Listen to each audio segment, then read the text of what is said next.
Huh. Watching Kyle's unboxing videos again? Yeah, he always finds the coolest... No way! A robot dog? Gotta ask where he got it. Or use your Samsung Galaxy S24 Ultra. Just draw a circle around the dog on your screen, and it shows you where to buy it right in the app. Oh, I just learned a new trick. And that for once, I beat Kyle to the next big thing. Circle it, find it with the new Galaxy S24 Ultra and circle the search with Google. Get yours now at Samsung.com. Internet connection required. Results may vary based on visuals. Lucky Land Casino, asking people, what's the weirdest place you've gotten lucky? Lucky? In line at the deli, I guess? Aha, in my dentist's office. More than once, actually. Do I have to say? Yes, you do. In the car before my kids' PTA meeting. Really? Yes. Excuse me, what's the weirdest place you've gotten lucky? I never win and tell. Well, there you have it. You can get lucky anywhere, playing at LuckyLandSlots.com. Play for free right now. Are you feeling lucky? No purchase necessary. Void where prohibited by law. 18+. Terms and conditions apply. See website for details. Hello, it is Ryan, and I was on a flight the other day playing one of my favorite social spin slot games on ChumbaCasino.com. I looked over the person sitting next to me, and you know what they were doing? They were also playing Chumba Casino. Coincidence? I think not. Everybody's loving having fun with it. Chumba Casino is home to hundreds of casino-style games that you can play for free anytime, anywhere, even at 30,000 feet. So sign up now at ChumbaCasino.com to claim your free welcome bonus. That's ChumbaCasino.com and live the Chumba life. No purchase necessary. VGW. Void where prohibited by law. See terms and conditions. 18+. Hello and welcome to 1865, the Nottingham Forest Podcast. And on Friday, the 29th of March, it's time for our Friday 5, where we take a look at the top 5 news stories all about Nottingham Forest this week. In a moment, I'll be joined by Tom, but in the meantime, we're going to head it over to Jamie Martin on the 1865 news desk to give you the week's roundup. Hi, this is Jamie Martin with your top 5 Forest stories from the 1865 news desk. Now, the headline to this week's news: Nottingham Forest have appealed their points deduction. It was announced by the club earlier this week that they would be appealing the Premier League's recent ruling that the club would receive a 4-point deduction. After receiving the penalty last week for a breach of profit and sustainability rules by approximately £34.5 million above the threshold, Nottingham Forest issued a statement which alluded to their frustration and likelihood of appeal. We now know that they will do so, and the club's legal team, led by leading sports lawyer Nick DeMarco KC, believes there is a good case for appeal and that the club have received an excessive punishment. The club are expected to hear in the coming weeks whether their appeal was successful, with the likelihood being, if successful, a point could be reduced off of the points docked, with 3 points being the standard penalty for any breach, so it's unlikely to go lower than the 3 points they were originally breached. More updates to come soon. Now, the second bit of news for this week: Nottingham Forest have received a fine for post-Liverpool scenes. Following the ugly scenes that followed the poor refereeing performance in Forest's loss to Liverpool, a fine has been handed to Nottingham Forest and a member of their coaching team. During the post-match scenes, players and staff at the club surrounded referee Paul Tierney, frustrated at a drop ball incident which broke the rules of the game and led to a Liverpool counter-attack and goal. In that time, Felipe was carded and Stephen Reid was given a red card for an exchange with Tierney, in which the referee recounts being called the C word on numerous occasions by the Irish first-team coach. Forest, as a result, have been handed a £75,000 fine, and Stephen Reid himself has been fined £5,000 for his involvement in the events that followed the loss, with both club and Reid expected to contact the FA in the coming weeks. Now, some transfer-related news this week. Divock Origi's loan will not be made permanent, reports say. Reports from Italy coming in this week suggest that Nottingham Forest loan striker from AC Milan is set to head back to the north of Italy upon the conclusion of his loan, with the club not looking to make it permanent. Since arriving from Milan back in the summer, Origi has failed to register a single goal in all competitions for the Reds and has failed to live up to previous glories he saw while playing for Liverpool just seasons before. Featuring both as a striker and winger, Origi has certainly been better in form as of late, but is failing to execute still, and because of this, Forest will not activate the £4 million plus permanent buy clause, according to journalist Danielle Longo of Calcio Mercato news site. With just 9 games left to go, despite the likelihood of him rejoining Milan, could Origi turn his and Forest fortunes around and save the club from the drop? We'll have to wait and see. Now, this week, the City Ground hosted the Prime Minister ahead of the founding of a new health initiative. Recently, the Prime Minister of the United Kingdom, Rishi Sunak, was welcomed by Forest owner Evangelos Marinakis as part of a collaboration to unveil a brand new community health initiative in the region. Alongside E.ON, Nottingham Forest and announced the initiative which wants a new vision for sport and to ensure that health is promoted in the region, specifically those sports, and ensuring that the facilities and means to become more healthy are available to all across the city and the wider region. With MP Ben Bradley and Rishi Sunak back in the initiative alongside the ownership of the club. Kids were invited from local schools to play on the pitch and promote the plans. Evangelos Marinakis championed the ideas presented by the new initiatives and the impact it will have, himself promising to spend and do, to quote, whatever is needed to make sure the project is a success. And the final piece of news this week, players do Forest proud during the international break. The international break is now over, but during that period, a number of Forest players featured, all doing their club proud during the break, with a couple even winning a trophy.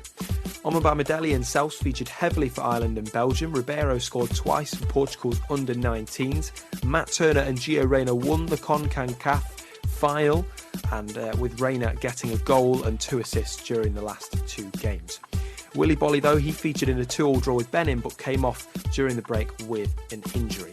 Williams featured for Wales in their win over Finland and penalties lost to Poland, and despite the loss, he was superb throughout. Did his country proud, as did all the Forest players out on international duties recently. All round, though, a good international break with little issues to report, and that's always nice to see. So that is the latest from the 1865 News Desk. I'm Jamie Martin. Be sure to catch up with me on social media via @I'mJamieMartin on Twitter. Updates on Nottingham Forest related news throughout the week.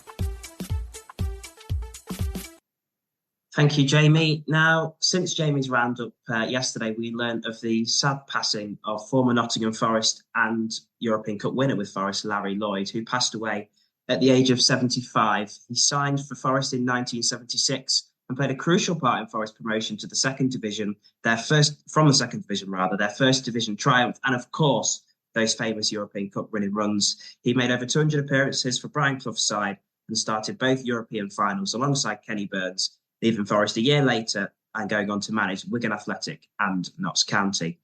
Tom, Larry played for Forest before my time, but we both knew the name fondly, and it's a very sad day for everyone associated with Forest.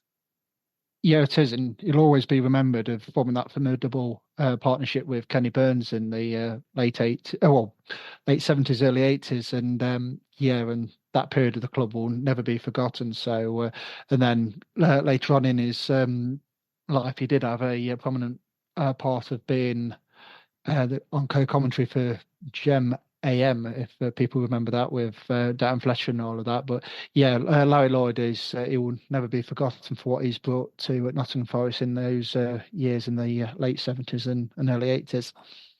Yeah, well said. And that's a couple of the miracle men we've lost over the last couple of years. So everyone at 1865 sends our deepest condolences to Larry's close friends and family. Rest in peace, Larry Lloyd.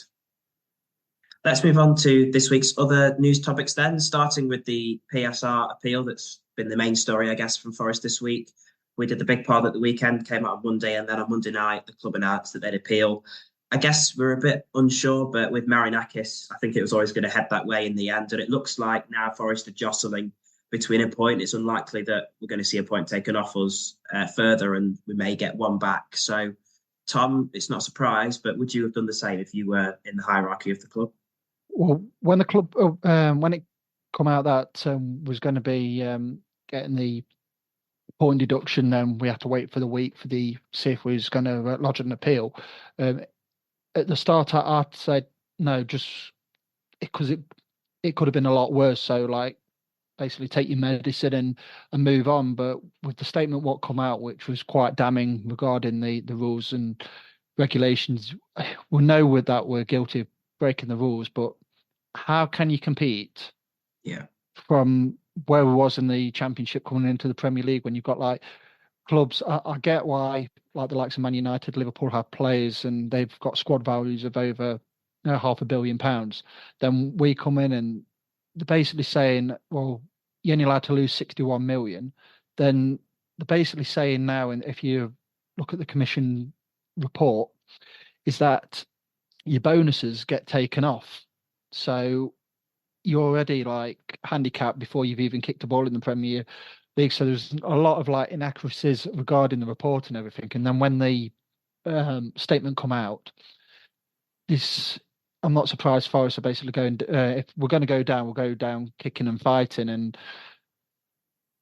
then these new rules, which I know have got to be voted in, but it just makes it's becoming very much a closed shop. And this is probably like for another day subjects, but there's a. I'm not saying it's solely the Americans' fault, but a lot of American ownership's coming into the Premier League now. If you look at like Everton might be taken over by that 777 group. You've got Todd Bowley at Chelsea. You got the guys at Man United. I know Jim Ratcliffe's come on, but it's only like a minority stake. And then you got the guys at Palace, David Blitzen and all of that. And it seems that these rules, they want to make it more of a closed shop. And if it's like 85% of your revenue, clubs like us can't compete. And then the teams coming from the Championship, you may as well just basically relegate us on the first game of the season, because that's how it's becoming. So yeah, I'm not surprised Forest are appealing. If there was a massive chance of like Forest having additional points put on, I'll probably say don't bother. But if now it's been said that we're not going to get any additional points with the appeal, then I'll just go down kicking and fighting, to be honest. And I think with that statement, it probably other clubs are looking at it and thinking, no, Forest have got a point here. How can teams from the Championship compete? Because it's like, okay, we've spent a lot of money and we've wasted a lot of money. There's no denying that. But then on the flip side, is it against the integrity of the competition, which I've said many times before? You come into the Premier League, don't spend any money, then you camel fodder for, if like, say, we don't spend any money, you've got a team who looking at another team saying, oh, I hope Forest beat them because of obviously positional status in the Premier League, etc. If they're like gunning for like relegation or promotion or something, and we're getting beat every week and can't compete because obviously we haven't put the money in, surely that's against the integrity of the competition. So I think that statement's basically to say, look, we're doing it for teams like us to basically give us a bit of a chance in the Premier League, because if it becomes a closed shop, then seriously, what's the point of the Premier League? What's the point of being in it? If you're not like the top six, what's the point? It's like with Aston Villa and Newcastle, they're aspiring to break into that top six, and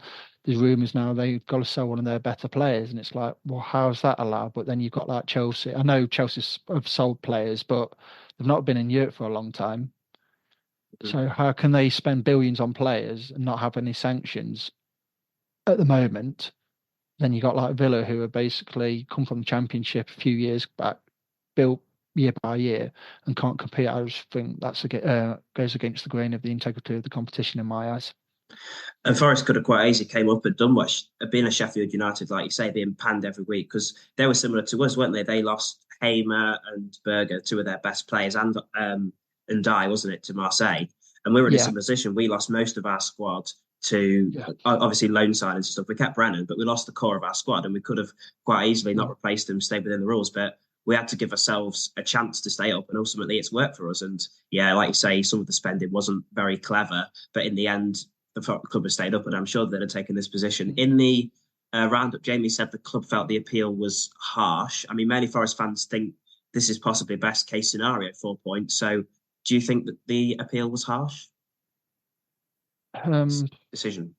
No, the rules are there, aren't they? But Paul Faulkner was mentioned on the Shut Up and Show More Football pod in the last couple of days that there's too many caveats to the rules. Nothing's. You see the rules and what's been broken, then if you look at the clubs what have done it, nothing's crystal clear. You look at Everton, that's a completely different case to us, and ours is a different case to Manchester City and so on. And then obviously you got the situation what Leicester have got, where potentially they could have a point deduction if and when they get promoted for next season. So I just think it's an absolute mess, and obviously it's not showing the Premier League in a good light at the moment. But when the decision was made that it's going to be 4 points, I was like expecting it could have been 6, it could have been 10, and the Premier League lobbied for more, didn't they? And we got like a 4 points. So I think we did better than I thought. Yeah. But with that statement and everything, there's no surprise that Forest have obviously going to appeal and if we're going to go down, we're going to go down kicking and fighting. Yeah, well, the Premier League won today, didn't they? So Forest to get 4 looks quite good on that. So I don't want to repeat everything that's been said because that's all Forest Media have been talking about. So we'll look ahead with the consideration of the deduction. So 4 points at the minute could maybe go down to 3. And if we look at where Forest are, we're just a point behind Luton, but our next 2 games are at home to Crystal Palace and Fulham, whereas Luton go away to Tottenham and away to Arsenal in the next 2 games. It doesn't get much tougher than that. I mean, I suppose they can stay in the same hotel at least. Forest should be able to make at least a point up to Luton, you'd think. So do you think by the end of these 2 games we'll be above them? Yeah, you the Premier League, and you just want you don't want things to be decided in courtrooms and on Zoom meetings with legal representatives. So yeah, you want it to be done and dusted on the football pitch. So, but yeah, even including the Luton game, the 3 games were massive, weren't they? You would have thought that potentially, no disrespect to Luton, you would have thought that you would have got something at Luton. I know we've got a point, but you probably go into that game expecting a win, how they are. But and on another day, if those efforts from like Alanga and Origi go in, we could be 2 points above them. But then you look at the Palace and they've been a bit iffy, haven't they, with Oliver Glasner going in. And I think it's a good time for Glasner to go in because obviously he can evaluate the squad ready for the summer kind of thing. So, but yeah, we beat Palace last season, didn't we, before the World Cup? So, yeah, it's a massive game. And then Tuesday's a massive game. But Fulham are quite a decent side, aren't they? I thought they would struggle with Mitrovic going to Saudi Arabia. So yeah, these are 2 massive games because obviously we've got Spurs a week on Sunday, which is obviously going to be easy now. It's been rearranged because of industrial action, isn't it? So yeah, these next 2 games are massive for Forest, and like I said, with it being back-to-back home games and I think as a fan base in the last week or so since the news come out, I think it's going to galvanise us and. I think Garibaldi, football Forza Garibaldi are going to be doing something, can't they? And just to get that feel-good factor back on Trent's side. And if we get 3 points come 5 o'clock on Saturday, it's going to look a lot better for us. Yeah, 2 massive games. And I don't think it would be unrealistic to be expecting Forest to be back above Luton after those 2 games. We'll move on to the second story that Jamie brought us then about the Forest, the club, and Stephen Reid's punishment following the Liverpool loss. Now, the fine may go against the club's PSR record for next season, so we'll wait for that. But I'm sure £75,000 isn't going to break Marinakis' pockets, although Stephen Reid also got charged. I remember that game and I turned around and I was just in absolute disarray, shock. I didn't have any words, but many Forest fans were feeling exactly the same as Stephen Reid was. So I don't think we can really support what Stephen Reid said to him, what's came out in the report. But Tom, it's nice to see that somebody from the coaching staff was sticking up for Forest and not just taking it. Yeah, with it, I can during it. We've been all like when we've either played in football matches and a decision doesn't go your way, you do get a bit irate, and there's no surprise that if it wasn't Nuno, it was going to be someone with the decision what happened, because like I said, I know there's from when the ball got put down in Liverpool's area and when the goal was scored, it was 2 minutes. And I know that's a long time in football or something like that. But obviously the dynamics of that instant of the game, it could have been completely different if we had the ball in that corner and everything. So with Stephen Reid saying that, I know it's not a good advert for grassroots because there's a lot of been said about respect to referees and everything. But Paul Turney's never had to come out and explain his decision. He's not really been punished as he should, because I think he got a game the week after. Yeah, VAR he was on. Yeah, and we've got the best league in the world it's had the most money in English football history, and they can't get the VAR decision right, etc., etc. So there's no wonder that people are going to be irate. But there was an article today, I can't remember who it was, and he was going on about Stephen Reid's conduct and everything, but nobody says anything about when Jurgen Klopp's. No, exactly. Yeah, and he bullies Paul Tierney. Yeah, he does, and we see and it's not like it's a new thing from Klopp. He's been doing it in his whole tenure when he's been at Liverpool. Nobody gets said about that, but seeing it's Forest and we're not the flavour of the month at the moment, and with all the other bits and bobs what we've created for ourselves, it goes back to that top six bias, and everybody's like got a Klopp loving at the moment because he's leaving and all of that, and the guy can do no wrong in the eyes of the media. But as soon as we have a decision, which it's not the first decision what's not gone our way, we've had, you can probably write a book by the end of the season about how many decisions have gone against us, but referees are not accountable. I'm not condoning what Stephen Reid said, because obviously, the C word, it's probably the worst of words to use when you're mad with somebody, etc. But if the referee did the job and knew the rules inside out, we wouldn't be having this conversation, and Stephen Reid will be $5,000 lighter and the club will be 75 grand lighter. So it's about time referees become accountable in some way, whether it's a day later so they can have time to reflect, but I don't think it's going to change anytime soon. No, I think accountability is the key. Like, why can't they just come and have a post-match interview like everyone else does, or answer a few questions the day after, or things like that? And we see things like Ref Watch on TV and stuff. They could just come out themselves. And and there's all these referee analysts coming in and things like that. So it's just a bit of a weird situation for Forest to be in. And they don't necessarily need to be in the studio. You can just do it on a Zoom call. Why are you giving that decision, etc. But the whole officiating side of the game needs to be looked at in the close season, because VAR is absolute mockery, and we're meant to have like a few years ago, people were saying, "Oh, we've got the best officials and everything." That we've regressed on that.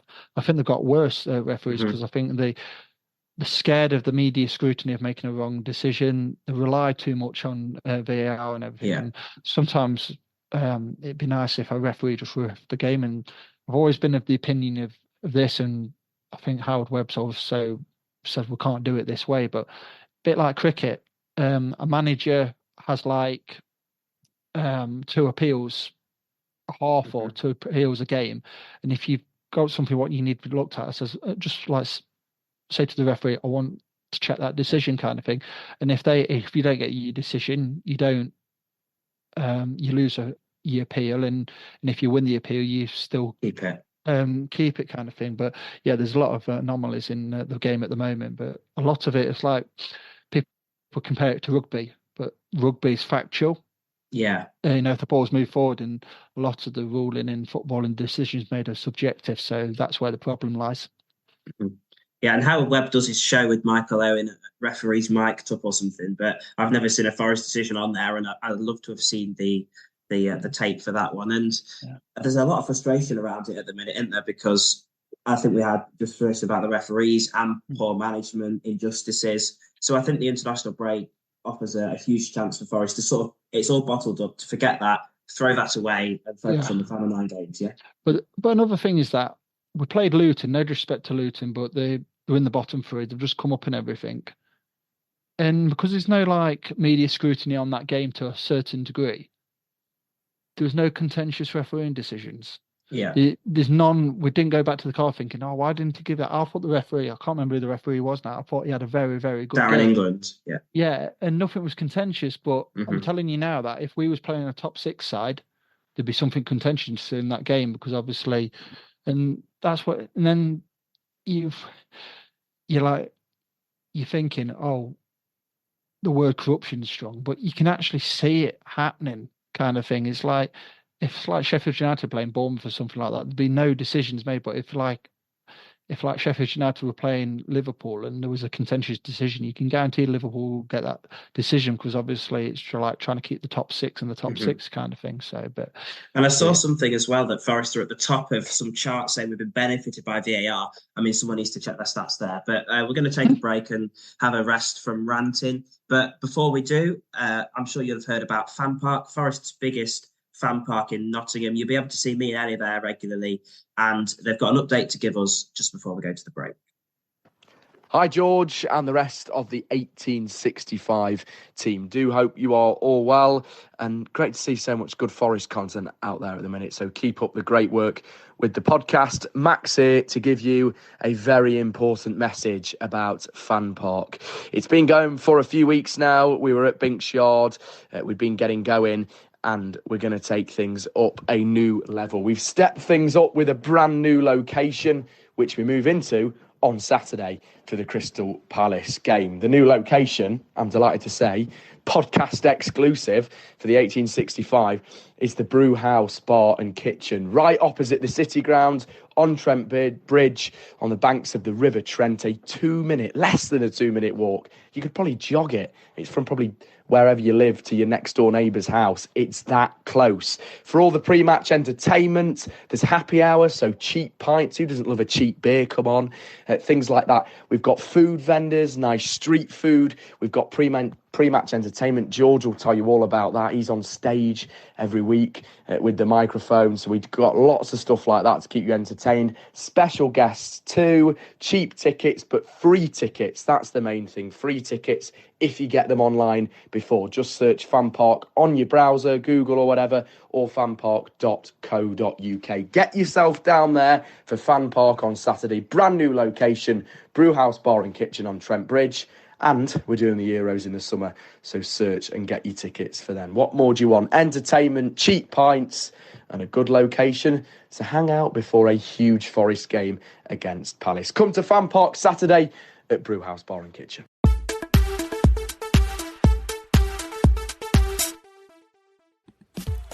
We're pleased to announce that this episode of 1865, the Nottingham Forest Podcast, is sponsored by Greene King Sport, where football is more than a game. Greene King Sport venues are showing every single televised Forest fixture over the 23-24 season. And with more than 900 sports pubs across the UK, it doesn't matter where you're based, you can catch every single minute of the action. If you download the Greene King Sport app, you won't just get 10% off all drinks anytime there's a match on the TV, but this month there's also free Guinness to be won and the chance to win one of 6 holidays. And you'll be supporting us here at 1865, the Nottingham Forest Podcast. Lucky Land Casino, asking people, what's the weirdest place you've gotten lucky? Lucky? In line at the deli, I guess? Aha, in my dentist's office. More than once, actually. Do I have to say? Yes, you do. In the car before my kids' PTA meeting. Really? Yes. Excuse me, what's the weirdest place you've gotten lucky? I never win and tell. Well, there you have it. You can get lucky anywhere, playing at LuckyLandSlots.com. Play for free right now. Are you feeling lucky? No purchase necessary. Void where prohibited by law. 18+. Terms and conditions apply. See website for details. You're listening to 1865, the Nottingham Forest Podcast. Hello and welcome back to 1865, the Friday 5. Thank you just before the break to Max Hayes for bringing us a little update about FanPark. Hope to see as many of us as possible at the new location. But let's move it on to the third story that Jamie Martin brought us, which is that Divock Origi's loan will not be made permanent after this season upon its expiry in June. Origi was brought in, I guess, as a third striker to Taiwo Awoniyi and Chris Woods. And I guess with good pedigree, he's kind of underwhelmed and has ended up playing on the wing now. So it's no real surprises there, Tom.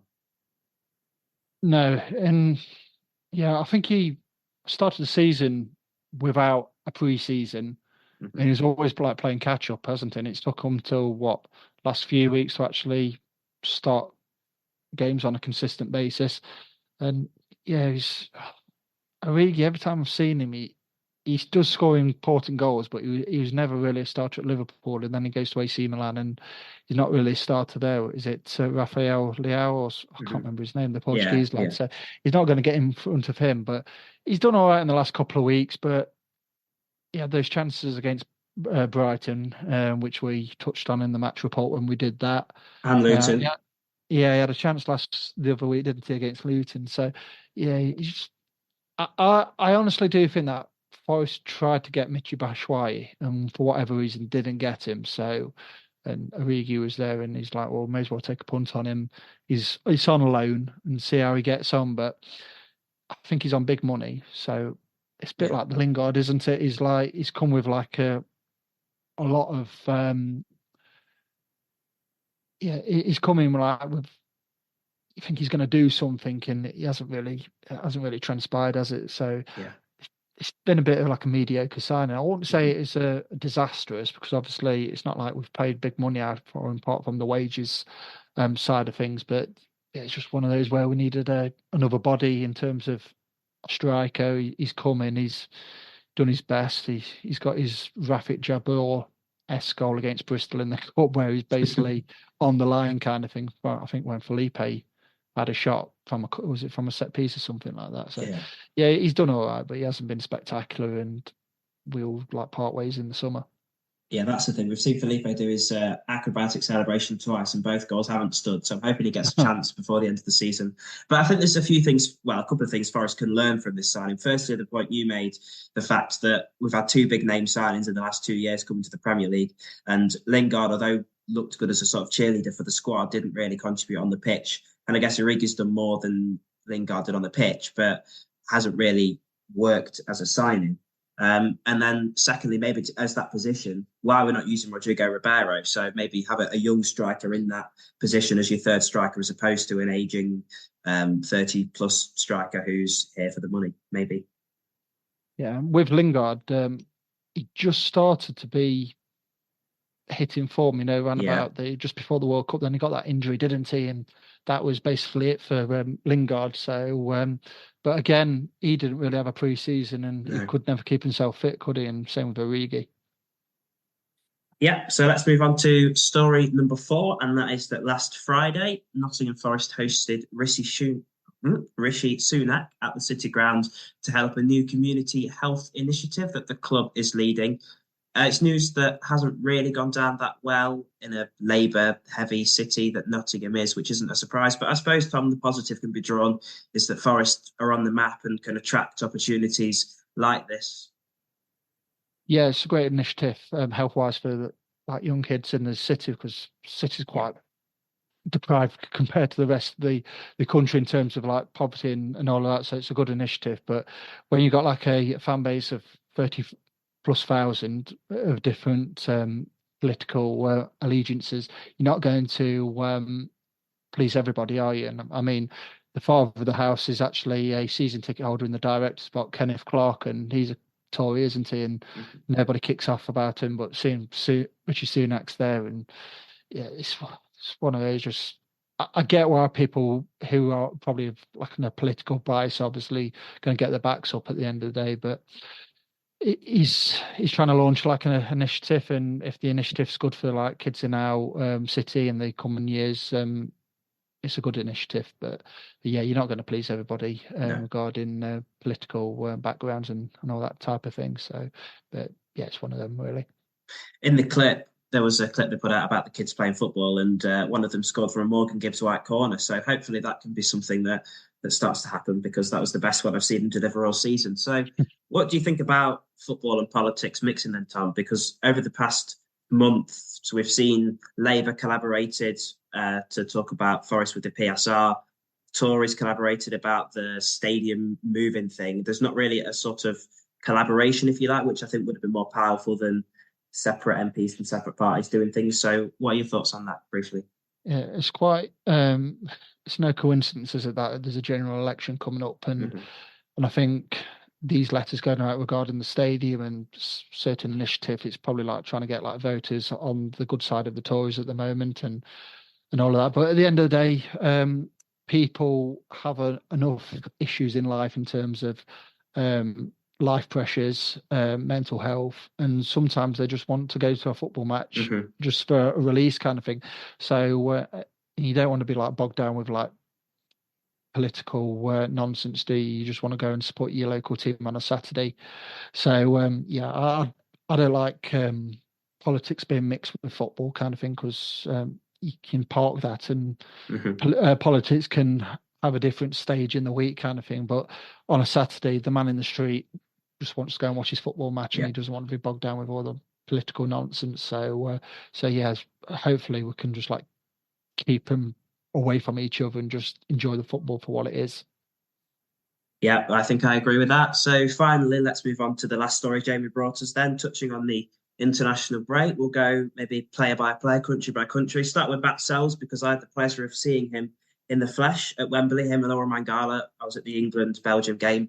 Good job we scored that late goal because we definitely deserved that. Belgium were not at it, and it had to be two individual mistakes that cost England for that one.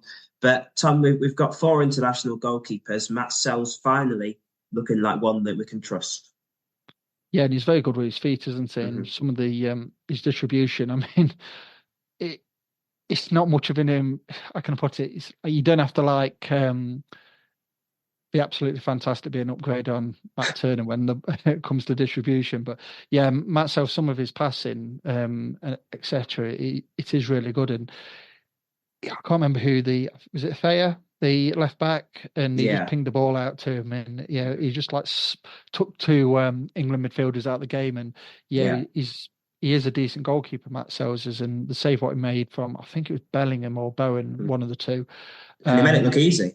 Yeah, he did with his foot and everything, and he had a good performance. I was watching it in Northumberland at the time because I've been away for the last week, but yeah, he is a decent goalkeeper. But like I says, with looking at the other goalkeepers, they haven't really done it, haven't they? So, I mean, he only has to have a couple of passes a match to a Forest player to make him look head and shoulders above Matt Turner. So, Matt Sells, he has done okay since his made his debut away at, I think it was Bournemouth, wasn't it? Start of February, wasn't it? So it's nice not to be worried whenever a goalkeeper gets near the ball.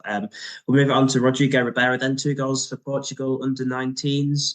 He always seems to score for the youth team for Portugal, but not really given a chance for Forest. So could this be the chance that he gets finally, or do you think it'll be the same old story that he'll be struggling to find game time? Hopefully he's in the same bracket as Gio Reyna. I mean, he had a decent week, didn't he, with the US national squad? So, and I would have liked Reyna to potentially come on for Gibbs White against Luton after he went off instead of Chiarte, who's no disrespect to Chiarte, but no, Chiarte was Brighton. Chiarte was Brighton, wasn't it? And Reyna wasn't even on the bench for that.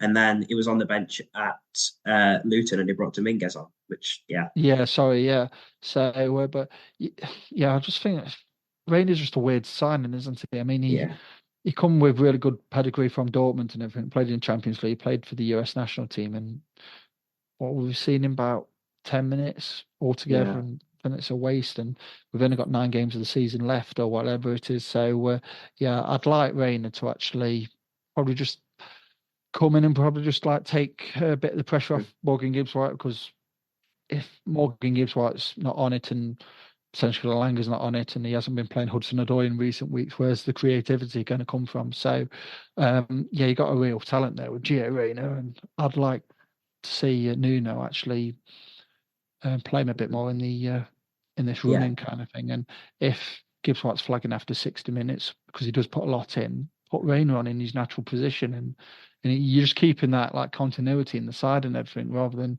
messing around with your bloody midfield, with bringing Dominguez on again as a striker. It's just daft. Just in the last couple of weeks, it's just, I don't know if it's stubbornness or something like that, but Nuno's just made some odd decisions, and when managers are under pressure and they've got the scrutiny and everything what's surrounding the club at the moment with VAR scrutiny, PSR scrutiny, and all of that, the managers can potentially make some weird decisions kind of thing. So hopefully this week we get to see Reyna.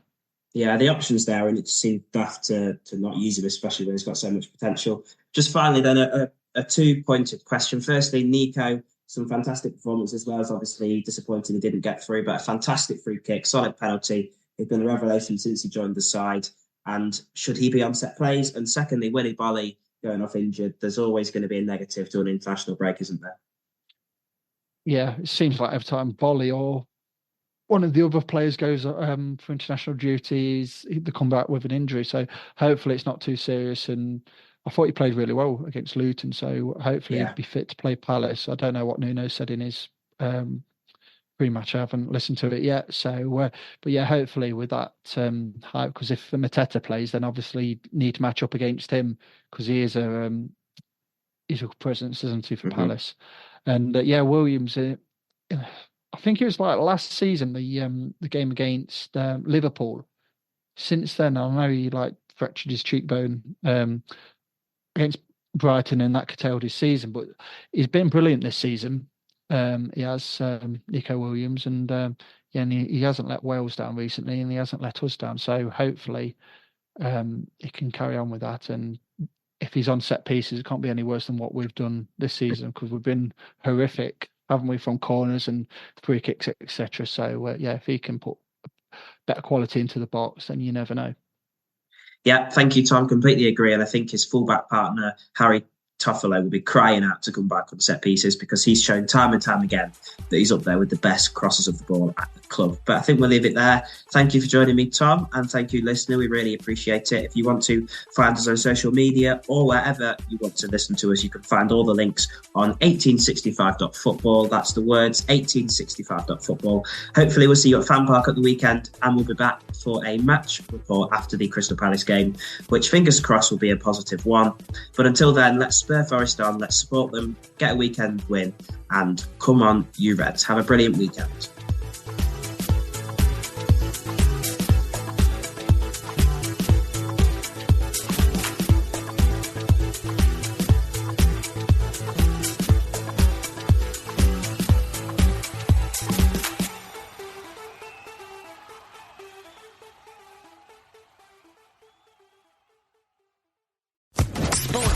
Podcast Network.